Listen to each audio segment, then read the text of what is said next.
Russia, 1913. As the oblivious Caesar Nicholas II and his wife Alexandra celebrate the 300th anniversary of the Romanov dynasty, discontent boils throughout their empire. Still feeling the sting from a Russian Revolution in 1905 that resulted in nothing more than a carelessly established National Assembly that wields no political power, Russia continues to be drowned in political, economic, and social problems. Although Western Europe has by this time been largely modernized, Russia remains restrained by a system of landowning nobles, priests, and especially its autocratic Caesar. Much of the population lives in poverty, and political freedom is unheard of. The arrogant Nicholas II refuses the people's demands for a constitution and social change. He has ordered his secret police to ensure silent obedience to his will. Ideas of revolution now come from every corner of the Russian Empire.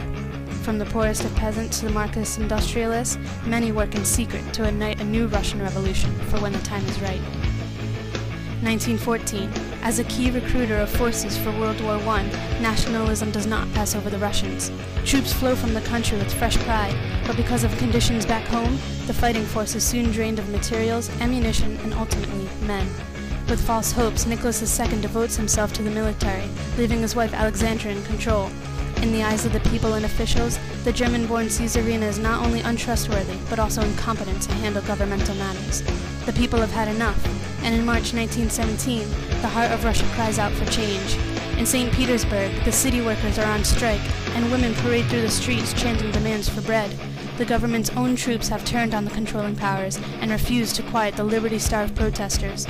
With the advice of military and political leaders, Caesar Nicholas II steps down from his throne. The elected National Assembly that had been established, yet useless since 1905, now takes the reins of Russia and sets up a provisional government. With a refreshed hope, peasants continue their pleas for reform, and the establishment of a constitution is well on its way. However, such patterns of efficiency will not last in Russia's new government. Not everyone is celebrating the lift of oppression and unity. Revolutionary socialist groups design their own path into a renewed Russia. Cities such as St. Petersburg, now renamed Petrograd, set up Soviets, their own council of workers and soldiers. At first, these Soviets will work with and under the new democratic government. However, being lifelong followers is not what some of the groups have in mind. Germany takes note of the two sides slowly developing once again in Russia. To weaken its enemy, the clever country gathers the exiled Marxist Vladimir Ilyich Ulyanov from Switzerland and sends him back to Russia. In his home country, Vladimir is greeted by the Marxists, and wastes no time in making himself part of the new revolution, adopting the name Lenin. Ignoring traditional Marxist form for setting up a proletariat socialist state, Lenin instead convinces his supporters that only a revolutionary civil war will quickly conquer the old order and bring about the changes Russia needs.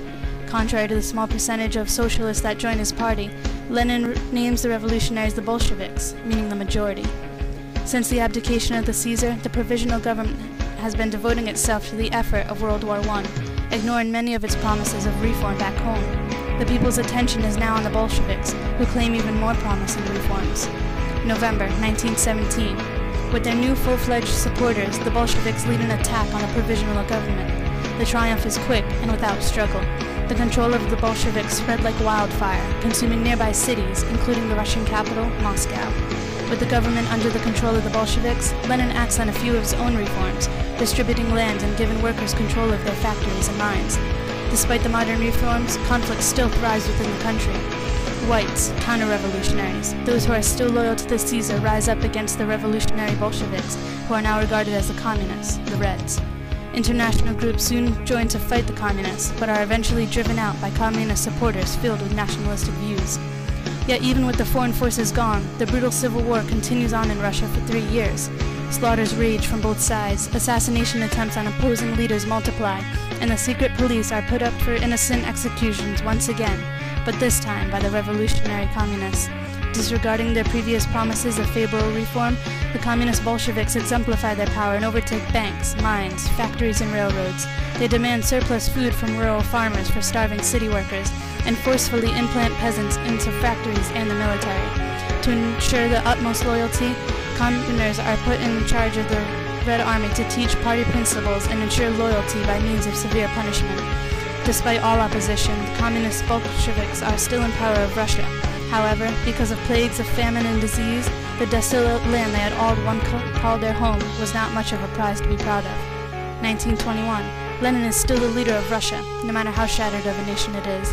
Determined to rebuild the country he worked so hard to control, he first establishes a constitution. He sets up a new elected legislator, later to be known as the Supreme Soviet. Regathering much of the Russian Empire that had previously been scattered, Lenin reunites the empire into the Soviet Union. Under this unification, Russia receives many long-awaited rights, including voting for all citizens. Despite revolutionary changes from Lenin and his Bolsheviks, the Communist Party still reigns supreme in the Union.